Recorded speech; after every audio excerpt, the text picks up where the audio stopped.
السلام عليكم ورحمة الله وبركاته.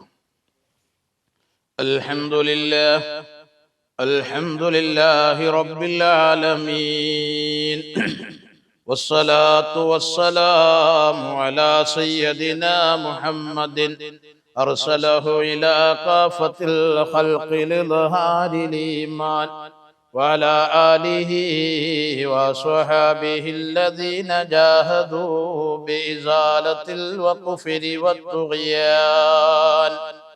نحمده ونستعينه ونؤمن به ونتوكل عليه ونعوذ بالله من شرور أنفسنا ومن سيئات أعمالنا.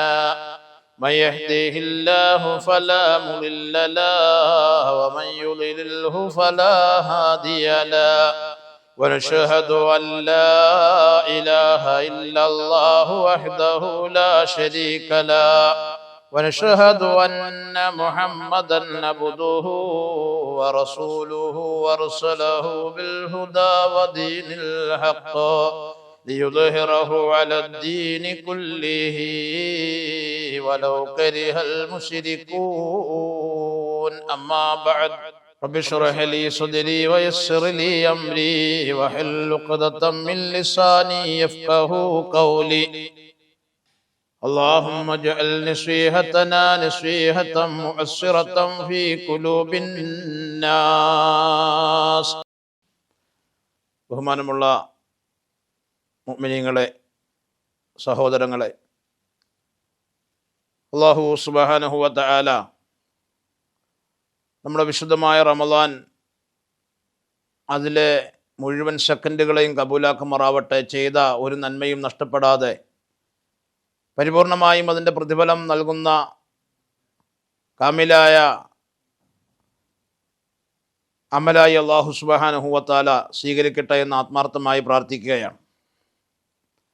കഴിഞ്ഞ ദിവസം നമ്മൾ സംസാരിച്ച് വെച്ചത് വിശുദ്ധമായ റമദാൻ മുഅ്മിനീങ്ങളെ സംബന്ധിച്ചിടത്തോളം വലിയ ആഗ്രഹത്തോടെ, ആവേശത്തോടെ, ഉത്സാഹത്തോടെ മുന്നേറേണ്ട മാസമാണെന്നും അതിൽ കാര്യമായി പ്രാർത്ഥന നമ്മൾ നടത്തണമെന്നും അതുപോലെ തന്നെ തൗബ ചെയ്ത് ശുദ്ധമായ, പവിത്രമായ, പരിശുദ്ധമായ കൽബിൻ്റെ ഉടമകളായി, പുഴുക്കത്തുണ്ടെങ്കിൽ അത് നീക്കം ചെയ്ത നിർമ്മലമായ കൽബിൻ്റെ ഉടമകളായി വിശുദ്ധമായ റമദാനിലേക്ക് കടന്നു വരണം എന്നൊക്കെയാണ് നമ്മൾ പറഞ്ഞു വന്നത്. തൗബ ചെയ്യുന്നതിൻ്റെ അനിവാര്യതയെക്കുറിച്ച് നമ്മൾ പറഞ്ഞു. കാരണം ഇത് ഒരു 10-11 മാസ കാലഘട്ടം 99% രാവിലെ മുതൽ വൈകുന്നേരം വരെ നമ്മുടെ ആ ഓട്ടത്തിനിടയിൽ തെറ്റുകൾ മാത്രം സംഭവിക്കാൻ സാധ്യതയുള്ളത് കൊണ്ട് മനസ്സെപ്പോഴും കറുത്ത് കലുഷിതമാകാനും കരിമ്പാറയേക്കാൾ ആയി മാറാനുമാണ് സാധ്യതയേറെ ഉള്ളതെന്നൊക്കെ നമ്മൾ പറയുകയുണ്ടായി. എത്ര കട്ടിയുള്ള കൽബിൻ്റെ ഉടമയാണെങ്കിലും, എത്ര മോശത്തരം പ്രവർത്തിച്ച വ്യക്തിയാണെങ്കിലും, ഒരു വിശ്വാസിയെ സംബന്ധിച്ചിടത്തോളം അള്ളാഹു റബ്ബുൽ ഇസ്സത്ത് അവന് മഗ്ഫിറത്തിൻ്റെ ഒരു വാതിൽ അവൻ്റെ മുമ്പിൽ മലർക്ക തുറന്നിട്ടുണ്ട്. അത് വിശുദ്ധമായ റമദാൻ ഏത് കുറ്റം ചെയ്ത മനുഷ്യനാണെങ്കിലും, എത്ര കണ്ട് കുറ്റം ചെയ്ത മനുഷ്യനാണെങ്കിൽ പോലും ശിർക്കല്ലാത്തതെല്ലാം, അതായത് ആരാധനയുടെ വിഷയത്തിൽ മറ്റുള്ള വസ്തുക്കളെ അള്ളാഹുവിനോട് പങ്കു ചേർക്കാത്ത ഒരു മനുഷ്യൻ്റെ സകലമാന തെറ്റുകുറ്റങ്ങളെയും അള്ളാഹു സുബ്ഹാനഹു വ തആല അത് മായ്ച്ച് തേച്ച് കളയും എന്ന് വിശുദ്ധമായ ഖുർആൻ, അതുപോലെ തന്നെ സ്വഹീഹായ ഹദീസിൻ്റെ ആശയത്തിലൊക്കെ ധാരാളം വരുന്നുണ്ട്. ഒരു ചെറിയ സംഭവം ഞാൻ നിങ്ങളോട് പറഞ്ഞുതരാം. അതായത് മഹാനായ സയ്യിദുന ഹംസത്തുൽ ഖറാർ റളിയല്ലാഹു തആല അൻഹു നബി സല്ലല്ലാഹു അലൈഹി വസല്ലമ തങ്ങളുടെ ബാപ്പയുടെ സഹോദരനാണ്, കൊച്ചാപ്പയാണ്. ഇസ്ലാമിൽ ഗർജിക്കുന്ന സിംഹം, ധീരനായ വ്യക്തിത്വത്തിൻ്റെ ഉടമയെന്ന് പരിചയപ്പെടുത്തിയ നല്ല തൻ്റെ ഇടത്തിൻ്റെ ചങ്കൂറ്റത്തിൻ്റെ ഉടമയാണ് ആര്? ഹംസ റളിയല്ലാഹു തആല.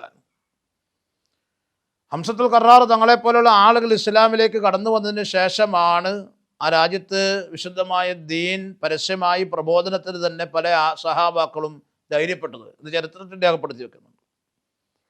അദ്ദേഹം ഉഹദിൽ വെച്ചാണ് ഷഹീദായത്. ഒരു ചരിത്രത്തിലേക്ക് ഞാൻ കടന്നു പോകുന്നില്ല, വലിയ ചരിത്രം പറഞ്ഞ് സമയം കളയാൻ ആഗ്രഹിക്കുന്നില്ല.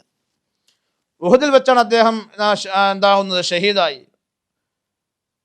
മഹാനവറുടെ ശരീരമെല്ലാം വികൃതമാക്കപ്പെട്ടു. വല്ലാതെ 85-ലേറെ വെട്ടുകളും കുത്തുകളും വലിയ വലുതും ചെറുതുമായി മുറിവുകളുണ്ടായിരുന്നു എന്ന് ഹദീസ് രേഖപ്പെടുത്തി വെക്കുന്നുണ്ട്.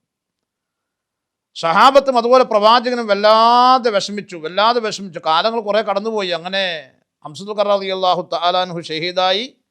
ഇന്നും മുഹദ്ദിൻ്റെ രണാങ്കളത്തിൽ നടുവിൽ അദ്ദേഹത്തിൻ്റെ ഖബറിടം നമുക്ക് കാണാം. അള്ളാഹു അവിടത്തെയൊക്കെ ദർജ കൊണ്ട് നമുക്ക് നല്ല ആത്മവീര്യം നൽകി സഹായിക്കുമാറാവട്ടെ.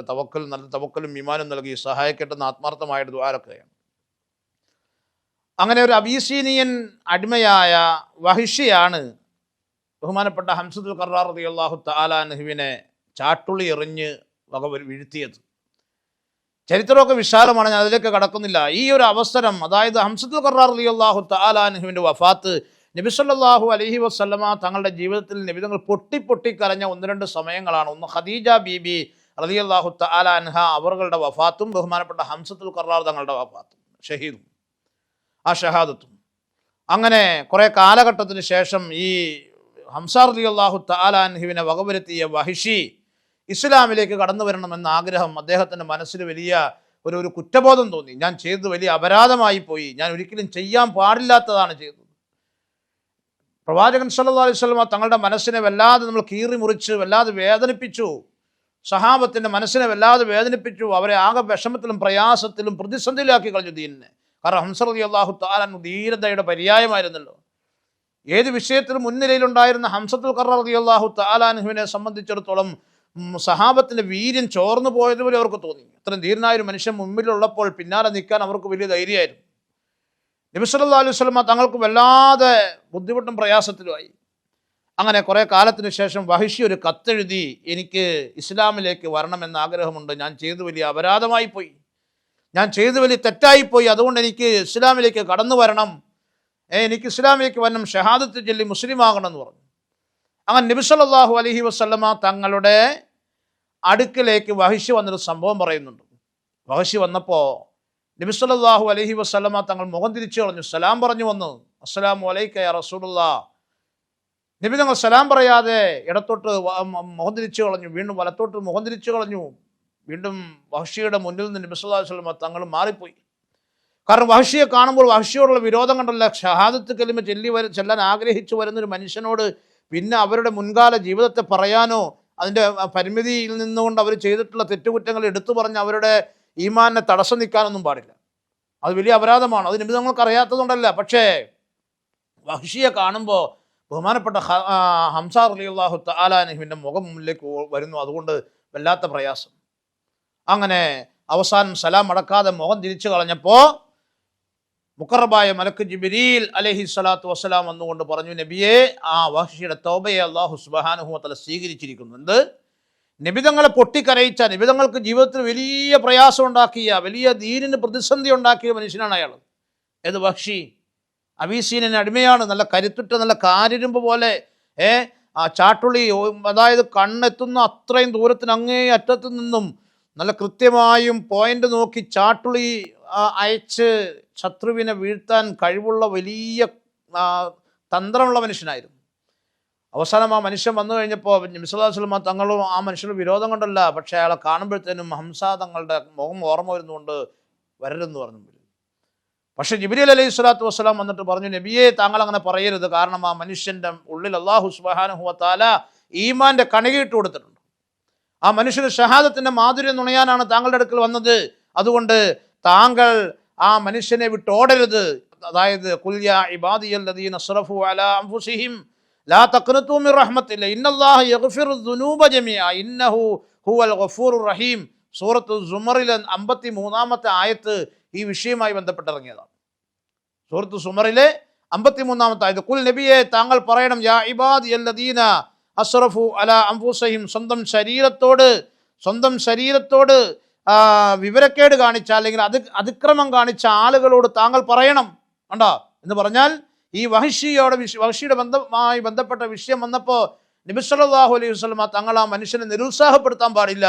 ഈമാൻ ഉൾക്കൊള്ളാനുള്ള കൽബുമായ മനുഷ്യൻ വിശുദ്ധമായ ഷഹാദത്ത് പുൽകാനായി വന്നെങ്കിൽ ആ മനുഷ്യന് മഗ്ഫിറത്തുണ്ടെന്ന് പറഞ്ഞു കൊടുത്തേക്കും നബി. ഇത്രയേറെ നബിതങ്ങളെ പ്രതിസന്ധിയിലാക്കിയിട്ട്, നബിതങ്ങളെ വിഷമത്തിലും പ്രയാസത്തിലും ആക്കിയിട്ട്, ആ മനുഷ്യൻ്റെ പോലും ഈമാനിന് വിലയുണ്ട് എന്ന്, കെലിമയ്ക്ക് വിലയുണ്ട് എന്ന്, തൗബയ്ക്ക് വിലയുണ്ട് എന്ന് അല്ലാഹു സുബ്ഹാനഹു വ തആല വിശുദ്ധമായ ഖുർആൻ ഷരീഫിലൂടെ നമ്മൾ ഉണർത്തുകയാണ്. എന്താ പറഞ്ഞത്? കുൽ നബിയെ, താങ്കൾ പറഞ്ഞു കൊടുക്കണം, യാ ഇബാദിയല്ലദീന അസ്റഫു അലാ അൻഫുസിഹിം, സ്വന്തം ശരീരത്തോട്, സ്വന്തം ആത്മാക്കളോട് അക്രമം കാണിച്ച, അനീതി കാണിച്ച, അധാർമികത കാണിച്ച മനുഷ്യരോട് താങ്കൾ പറഞ്ഞു കൊടുക്കണം, ലാ തഖ്നതു മിർ റഹ്മത്തില്ലാ, അള്ളാഹുവിൻ്റെ നിഅമത്തിനെ, അള്ളാഹുവിൻ്റെ റഹ്മത്തിനെ, അള്ളാഹുവിൻ്റെ കാരുണ്യത്തെ, അള്ളാഹുവിൻ്റെ മഗ്ഫിറത്തിനെ തൊട്ട് നിങ്ങൾ ആരും നിരാശരാകണ്ട, കണ്ടോ, നിങ്ങൾ ആരും നിരാശരാകണ്ട എന്ന് അവരോട് പറഞ്ഞു കൊടുത്തേക്കു നബിയെ. എന്നിട്ട് എന്താ പറഞ്ഞത്? ഇന്നല്ലാഹ യഗ്ഫിറുദ് ദുനൂബ ജമീആ ഇന്നഹു ഹുവൽ ഗഫൂറുർ റഹീം. ഖുർആൻ പറയാണ്, ലാ തഖ്നതു മിർ റഹ്മത്തിൽ, അള്ളാഹുവിൻ്റെ കാരുണ്യത്തിൽ. അള്ളാഹു തൗബ സ്വീകരിച്ചോ ഇല്ലയോ എന്നുള്ള വിഷയത്തിൽ താങ്കൾ എന്ത് ചെയ്യണ്ട, നിരാശപ്പെടണ്ട, പ്രയാസപ്പെടണ്ട. ആ വഹ്ശിയുടെ തൗബയെ അള്ളാഹു സ്വീകരിച്ചിട്ടുണ്ട്. കാര്യം താങ്കളുടെ മനസ്സിനെ വല്ലാതെ പ്രയാസപ്പെടുത്തിയ, സഹാബത്തിൻ്റെ മനസ്സിനെ വല്ലാതെ പ്രയാസപ്പെടുത്തിയ, ദീനിനെ വലിയ പ്രതിസന്ധിയിലാക്കിയ, നിങ്ങളുടെ മനസ്സുകളെ കീറി മുറിച്ച വലിയൊരു പാതകം ചെയ്ത മനുഷ്യനാണ്. അതുകൊണ്ട് നബിയെ, താങ്കൾക്ക് ആ മനുഷ്യനെ ഉൾക്കൊള്ളാൻ ബുദ്ധിമുട്ടുണ്ടെന്ന് എനിക്കറിയാം. പക്ഷേ ലാ തഖ്നതു മിർ റഹ്മത്തിൽ, അള്ളാഹുവിൻ്റെ റഹ്മത്ത് അതിനേക്കാളൊക്കെ വലിയ വിശാലതയുള്ളതാണ്. അള്ളാഹു പറഞ്ഞു, ഇന്നല്ലാഹ യഗ്ഫിറു ദുനൂബ ജമീഅ, തീർച്ചയായും മുഴുവൻ പാപങ്ങളെയും അള്ളാഹു സുബ്ഹാനഹു വ തആല പുറത്തു തരുമെന്ന് അവരോട് പറയണം. ഇന്നഹു ഹുവൽ ഗഫൂറുർ റഹീം, അള്ളാഹു അവൻ്റെ അടിമകളോട് വല്ലാതെ മഗ്ഫിറത്ത് കാണിക്കുന്നവനാണ്, വല്ലാതെ പൊറുക്കലിനെ പുറത്തു കൊടുക്കുന്നവനാണ്, അതുപോലെ വല്ലാതെ കരുണ ചെയ്യുന്നവനാണ് എന്ന് അവരോട് പറഞ്ഞു കൊടുത്തേക്കണം നബിയെ എന്ന് റസൂലുള്ളാഹി സ്വല്ലല്ലാഹു അലൈഹി വസല്ലമ തങ്ങളോട് ആര് പറഞ്ഞു? ബഹുമാനപ്പെട്ട ജിബ്രീൽ അലൈഹിസ്സലാത്തു വസ്സലാം പറഞ്ഞു കൊടുത്തതായി വിശുദ്ധമായ ഖുർആൻ പറയുകയാണ്. അപ്പോൾ തീർച്ചയായും ഈ സംഭവത്തിൽ നമുക്ക് വലിയ പാഠമുണ്ട്. മടങ്ങി വരാൻ നമുക്ക് കഴിയണം. റബ്ബ് സ്വീകരിക്കുമെന്ന് ഉറച്ച വിശ്വാസം വേണം. ഒരു സങ്കുചിത വീക്ഷണം, ഒരു ഇടുങ്ങിയ ചിന്താഗതി, ഒരു മോശമായ മനോഭാവമൊന്നും വേണ്ട. ഞാൻ വ്യഭിചരിച്ച മനുഷ്യനാണല്ലോ, ഇത്രയും കാലഘട്ടം ഞാൻ മദ്യപിച്ചിട്ടുണ്ടല്ലോ, ഇത്രയും കാലഘട്ടം ഞാൻ പലിശയ്ക്ക് കൊടുത്തിട്ടുണ്ടല്ലോ, പലിശ വാങ്ങിയിട്ടുണ്ടല്ലോ, അല്ലെങ്കിൽ ഞാൻ ലോട്ടറി എടുത്തിട്ടുണ്ടല്ലോ, ഞാൻ ഇന്നെ ആക്രമിച്ചിട്ടുണ്ടല്ലോ, ഇന്നയാളുടെ പരദൂഷണം പറഞ്ഞിട്ടുണ്ടല്ലോ, ഇന്നയാളെ ഉപദ്രവിച്ചിട്ടുണ്ടല്ലോ, ഇന്നയാളെ ചതിച്ചിട്ടുണ്ടല്ലോ, ഇന്നയാളെ പറ്റിച്ചിട്ടുണ്ടല്ലോ, ഇന്നവനെക്കുറിച്ച് മോശമായതൊക്കെ ഞാൻ പറഞ്ഞ് അവൻ്റെ അഭിമാനത്തിന് ക്ഷതം വരുന്ന നിലയിൽ അതിൻ്റെ അഭിമാനത്തെ ഞാൻ കവർന്നെടുത്തിട്ടുണ്ടല്ലോ. ഇനി ഞാനൊരു മനുഷ്യനായി പടച്ചവൻ്റെ മുമ്പിൽ കൈനീട്ടാൻ എനിക്ക് എന്ത് അവകാശമിരിക്കുന്നു? ഈ ഒരു മിഥ്യാധാരണ നമുക്ക് വേണ്ട, ആ ഒരു സങ്കുചിത വീക്ഷണം വേണ്ട. അതുകൊണ്ട് തീർച്ചയായും ഈ വഹ്ശിയുടെ, ഹംസ തങ്ങളുടെ, മുത്തുനബിയുടെ, സഹാബത്തിൻ്റെ ഈ സംഭവവും വിശുദ്ധമായ ഖുർആൻ സൂറത്ത് സുമറിലെ 53-ാമത്തെ ആയത്തിൻ്റെ താല്പര്യം വെച്ചിട്ട് നമ്മളൊരു മനനം നടത്തണം, ഒരു പുനർചിന്തനം നടത്തണം, ഒരു ഹിസാബ് നടത്തണം നമ്മുടെ ശരീരത്തോട്, നമ്മുടെ കൽബിനോട് തന്നെ. അതുകൊണ്ട് ശ്രദ്ധയോടെ ജീവിതത്തെ ചിട്ടപ്പെടുത്തിയെടുക്കാൻ നമ്മൾ ശ്രമിക്കണം. സൽക്കർമ്മങ്ങൾ കൊണ്ട് ജീവിതത്തെ അലങ്കരിക്കാൻ നമ്മൾ ഈ ഒരു മാസക്കാലഘട്ടം കൊണ്ട് പഠിക്കണം. നമസ്കാരം ശ്രദ്ധിക്കണം. നമസ്കരിക്കുന്നവർ തന്നെ ഇമാമും ജമാഅത്തുമായി നിസ്കരിക്കാനുള്ള ശ്രമം നടത്തണം. സുന്നത്ത് നമസ്കാരങ്ങൾ പൂർത്തിയാക്കി നടത്തണം. വീട്ടുകാരെയും കുട്ടികളെയും ഭാര്യമാരെയും ജമാഅത്തായി നിസ്കരിക്കാൻ പ്രേരിപ്പിക്കണം. നോമ്പ് പിടിക്കുമ്പോൾ അതിൻ്റെ സുന്നത്തുകൾ, അതിൻ്റെ ഫറായിലുകൾ, അതിൻ്റെ മര്യാദകൾ പാലിച്ച് പിടിക്കാൻ നമ്മളവരെ ഉത്ബോധിപ്പിക്കണം. തെറ്റുകളൊക്കെ സംഭവിച്ചിട്ടുണ്ടാകാം, പക്ഷേ ഈ മാസം നമ്മുടെ മുമ്പിലുള്ളത് അത് മഗ്ഫിറത്തിൻ്റെതാണ്, അത് മർഹമത്തിൻ്റെതാണ്, അത് നരകമോചനത്തിൻ്റെതാണ്. അതുകൊണ്ട് അള്ളാഹു ആഗ്രഹിച്ച നിലവാരത്തിൽ നമ്മുടെ നോമ്പിനെ ആക്കിയെടുക്കാൻ, പ്രവാചകൻ ആഗ്രഹിച്ച നിലവാരത്തിൽ നമ്മുടെ നോമ്പിനെ ആക്കിയെടുക്കാൻ നമ്മൾ ശ്രമിക്കണം. നോമ്പ് 2-3 വിധമുണ്ട്. നോമ്പ് റമദാൻ മാസത്തിലെ നോമ്പെന്ന് പറയുമ്പോൾ എല്ലാവരും പിടിക്കുന്ന നോമ്പ് ഒരേപോലെയാണോ? ബഹുമാനപ്പെട്ട ഹുജ്ജത്തുൽ ഇസ്ലാം അബൂ ഹാമിദുൽ ഗസ്സാലി തങ്ങൾ പറഞ്ഞൊരു സംഭവമുണ്ട്. തൻ്റെ ഇഹ്യായിൽ രേഖപ്പെടുത്തിയൊരു സംഭവം നമുക്ക് കാണാം. നോമ്പ് 3 രീതിയിലുണ്ടെന്നാണ്. സിയാമു അലാ സലാസി ദറജാത്തിൻ, 3 ദർജയിലാണ്, 3 സ്റ്റാൻഡിലാണ്, 3 തരത്തിലാണ്, 3 ദർജയിലാണ്, 3 തട്ടിലാണ് നോമ്പുള്ളത്. എന്നിട്ട് പറഞ്ഞു സൗമുൽ അവാം, ഉണ്ടോ, അവാമായ സാധാ ജനങ്ങളുടെ, നാട്ടുകാരുടെ നോമ്പ്. രണ്ടാമത് പറഞ്ഞു സൗമുൽ ഹവായിസ്, പ്രത്യേകതയുള്ള നോമ്പ്. സൗമുൽ ഹവാസുൽ ഹവാസ് എന്ന് പറഞ്ഞിട്ടുണ്ട്, പ്രത്യേകതയുള്ള നോമ്പ്. അങ്ങനെയുണ്ട്, പ്രത്യേകതയുള്ള നോമ്പ്. 1 അവാമ സാധാരണ നോമ്പ്, 2 പ്രത്യേകതയുള്ള നോമ്പ്, 3 പ്രത്യേകതയുള്ള നോമ്പ്. ഉണ്ടോ, അങ്ങനെ പറഞ്ഞിട്ടുണ്ട്. അപ്പോൾ നമ്മുടെ നോമ്പ് തുടക്കത്തിൽ തന്നെ ആയതുകൊണ്ട് ഞാനൊന്ന് ഉണർത്തിയെന്ന് മാത്രമേ. ബഹുമാനപ്പെട്ട ഇമാം ഗസ്സാലി തങ്ങളുടെ വളരെ പ്രധാനപ്പെട്ടൊരു വാക്കാണ്. നമ്മുടെ നോമ്പ് 1-2 ദിവസമായിട്ടുള്ളൂ. അതുകൊണ്ട് ഈ നോമ്പിലേക്ക് കാലെടുത്ത് വെക്കുമ്പോൾ ശുദ്ധമായ കൽബോടെ, പ്രാർത്ഥനയോടെ, തൗബയോടെ, വിശുദ്ധമായ റമദാനിൽ എത്തി നിൽക്കുന്ന നമ്മെ സംബന്ധിച്ചിടത്തോളം നമ്മുടെ നോമ്പ് എവിടെയാണ് നിൽക്കുന്നത്? ഇമാം ഗസാലി തങ്ങൾ പറഞ്ഞെടുത്ത് എവിടെയാണ് നമ്മുടെ നോമ്പ് നിൽക്കുന്നത്, എവിടെയാണ് നമ്മുടെ നോമ്പിനെ നിർത്തേണ്ടത്, ഏത് നോമ്പുകളെയാണ് നമ്മൾ ഒഴിവാക്കേണ്ടത്, ഏത് രീതിയിലുള്ള നോമ്പുകളെയാണ് ഒഴിവാക്കേണ്ടത് എന്ന് നമ്മളൊന്ന് ആദ്യമേ ഒരു ചിന്ത നമ്മുടെ മനസ്സിലുണ്ടാകും, നന്നായിരിക്കും. ഒന്ന്, ഈ ഇംസാഖുൽ ബത്തിനി വൽ ഫർജി അനി ഷഹ്വത്ത് എന്ന സാധാരണ നോമ്പ് അങ്ങനെയാണ്. ഞാൻ നിങ്ങളൊക്കെ മനസ്സിലാക്കിയ നോമ്പ് എങ്ങനെയാണ്? ഭാര്യ ഭർത്ത ബന്ധത്തിൽ ഏർപ്പെടാൻ പാടില്ല, ഒന്നും കുടിക്കാൻ പാടില്ല, ഒന്നും തിന്നാൻ പാടില്ല. രാവിലെ സുബഹിക്ക് വാങ്ക് വിളിക്കുന്നത് മുതൽ വൈകുന്നേരം മഗ്‌രിബ് വാങ്ക് വരെ ഒന്നും തിന്നരുത്, അത്രയും സമയം ഒന്നും കുടിക്കരുത്, അത്രയും സമയം ഭാര്യ ഭർത്താക്കന്മാർ ശാരീരിക ബന്ധത്തിൽ ഏർപ്പെടരുത്. നോമ്പ് കഴിഞ്ഞു. ഈ 3 കാര്യം സൂക്ഷിച്ചാൽ നോമ്പ് കിട്ടിയെന്നാണ് സാധാരണ ഒരു വെപ്പ്, അല്ലേ? എന്നെ ശ്രദ്ധിക്കുന്ന എൻ്റെ സഹോദരങ്ങളുടെ സഹോദരികൾ ഒന്ന് മനസ്സിനോട് ചോദിച്ചേ, എൻ്റെ നോമ്പ് ഈ കൂട്ടത്തിലാണോ? ഞാൻ രാവിലെ ഒന്നും കഴിക്കാതെ തുടങ്ങിയാൽ വൈകുന്നേരം വരെ പട്ടിണി ഇരിക്കുന്നുണ്ട്, ഓക്കെ. സുബഹി മുതൽ മഗ്‌രിബ് വരെ ഞാനൊന്നും കുടിക്കുന്നില്ല, ഓക്കെ. സുബഹി മുതൽ മഗ്‌രിബ് വരെ ഞാൻ ശാരീരിക ബന്ധത്തിൽ ഏർപ്പെടുകയോ അല്ലെങ്കിൽ അത്തരത്തിലുള്ള ഒരു പ്രവർത്തനത്തിലോ ഇസ്ലാം വിരോധിച്ച ആ നോമ്പ് കാലഘട്ടത്തിലെ പകലുകളിൽ വിരോധിച്ച ഒരേർപ്പാടിലേക്കും ഞാൻ പോയിട്ടില്ല. ഈ 3 കാര്യം എൻ്റെ നോമ്പിലുണ്ടായി, സമ്പൂർണ്ണ സന്തോഷം. നമ്മളങ്ങനെ സന്തോഷിക്കുകയാണ്. രണ്ടാമത്തെ നോമ്പെന്ന് പറയുന്നത് എന്താണ്? രണ്ടാമത്തെ ചില ആളുകൾ ഒരു നമ്മളെപ്പോലുള്ള ആളുകൾ നോക്കുന്ന നോമ്പാണ് ഞാനിപ്പോൾ പറഞ്ഞത്, അല്ലേ? ഇതിൽ കൂടുതൽ എന്തെങ്കിലും നമ്മുടെ നോമ്പിൽ ഒരു വ്യത്യാസം നമ്മൾ വരുത്താറുണ്ടോ? പട്ടിണി ഇരിക്കുന്നതിനും ദാഹം സഹിക്കുന്നതിനും വൈകാരിക ചിന്തകളെ അടിച്ചമർത്തി വെക്കുന്നതിനപ്പുറം നമ്മുടെ നോമ്പ് കൊണ്ട് എന്തെങ്കിലും നമ്മുടെ ജീവിതത്തിൽ ഏതെങ്കിലും സന്ദർഭങ്ങളിൽ ഒരു വ്യത്യാസം വന്നതായി നമുക്ക് തോന്നിയിട്ടുണ്ടോ? ഉണ്ടെങ്കിൽ പറയണം. സ്വന്തം ശരീരത്തോട് ചോദിക്കണം, ഇങ്ങനെയൊക്കെയല്ലേ നമ്മുടെ നോമ്പ്? ഇതിനപ്പുറത്ത് എന്തെങ്കിലും ചെവിക്ക് നോമ്പുണ്ടായിട്ടുണ്ടോ?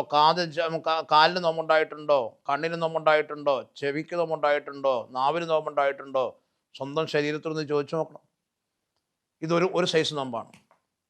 അവിടെയാണോ നമ്മളുള്ളത് എന്നാലോചിക്കണം. രണ്ടാമത് പറഞ്ഞത് സൗമുൽ ഖവാസാണ്, പ്രത്യേക നോമ്പ് എന്ന് പറഞ്ഞാൽ ഹിഫ്ദുൽ ജവാരിഹി കുല്ലിഹ. ചില ആളുകൾ നോമ്പ് പിടിച്ചാൽ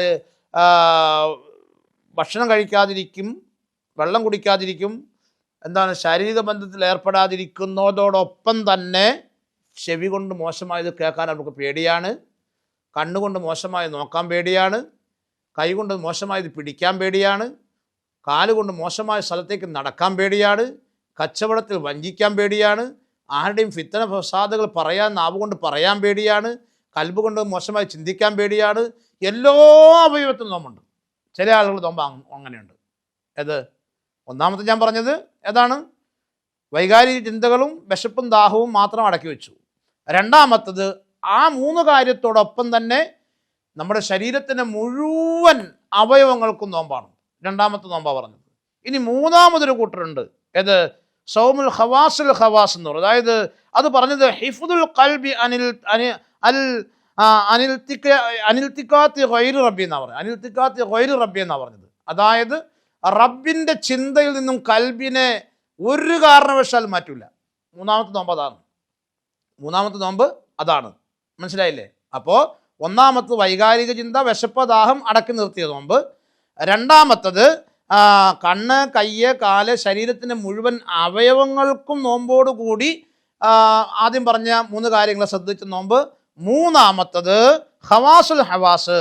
ഏത് സമയം, അതായത് സുബഹിക്ക് നമ്മൾ നെയ്യത്ത് വെച്ചത് മുതൽ മഗ്‌രിബ് നമസ്കാരത്തിൻ്റെ നോമ്പ് തുറക്കുന്നത് വരെ വൈകാരിക ചിന്ത മാറ്റി, വിശപ്പ് മാറ്റി, ദാഹം മാറ്റി, അവയവങ്ങളെല്ലാം സൂക്ഷിച്ചു.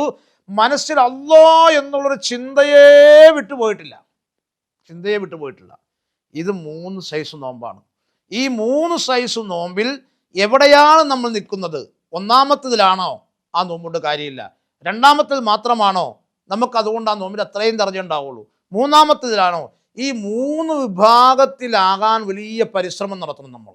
തുടക്കത്തിൽ തന്നെ ഞാൻ അതാ പറഞ്ഞത്. ഈ നോമ്പിൻ്റെ തുടക്കത്തിൽ തന്നെ എൻ്റെ സഹോദരങ്ങളോട്, എന്നെ ശ്രദ്ധിക്കുന്ന എൻ്റെ സഹോദരികളോട്, എൻ്റെ വിശ്വാസി സമൂഹത്തോട് എനിക്ക് ഉണർത്താനുള്ളത്, ഞാൻ ഈ പറഞ്ഞ 3 നോമ്പിൽ ഏതിൽ പെടാനാണ് ആഗ്രഹം? ഏതിൽ പെടരുത് എന്നാണ് നിങ്ങൾ ചിന്തിക്കുന്നത്? എവിടെ നിന്നാണ് നിങ്ങൾ സൂക്ഷിക്കേണ്ടത്? അതുകൊണ്ട് ഏറ്റവും അഭികാമ്യം ഞാൻ രണ്ടാമത് പറഞ്ഞത്, പിന്നെയാണ് മൂന്നാമത്തെ നോമ്പിന് സ്ഥാനമുള്ളത്. അതുകൊണ്ട് കാര്യഗൗരവമായി എൻ്റെ സഹോദരങ്ങൾ ഈ വിശുദ്ധമായ റമദാനിൽ പട്ടിണിയിരിക്കുന്നത് വെറുതെയാകാതെ ഈ പറയുന്ന 12 മണിക്കൂർ അല്ലെങ്കിൽ 10 മണിക്കൂർ 8 മണിക്കൂർ അത് ശ്രദ്ധാലുക്കളായിരിക്കണം. റമദാൻ മുഴുവനും നമ്മുടെ ഓരോ നോമ്പുകളും നന്നായി ജീവിക്കാനുള്ള പ്രചോദനത്തിന് ഒരു ഇടുന്ന ഒന്നാകണം നമ്മുടെ നോമ്പ്. എങ്കിൽ മാത്രമേ നമ്മുടെ ഈ പട്ടിണി കൊണ്ട്, നമ്മുടെ ബുദ്ധിമുട്ട് കൊണ്ട്, നമ്മുടെ പ്രയാസം കൊണ്ട്, നമ്മുടെ ത്യാഗം കൊണ്ട് നമുക്ക് നാളെ ആഖിറത്തിൽ എന്തെങ്കിലുമൊക്കെ നമ്മുടെ അക്കൗണ്ടിൽ കൊണ്ടിടാൻ നമുക്ക് സാധിക്കൂ. നമ്മുടെ നോമ്പുകളൊക്കെ അതിന് ഉതകുന്നതാവട്ടെ എന്ന് ആത്മാർത്ഥമായി പ്രാർത്ഥിച്ചുകൊണ്ട് തൽക്കാലം നിർത്തുന്നു. അസ്സലാമു അലൈക്കും വറഹ്മത്തുള്ളാഹി.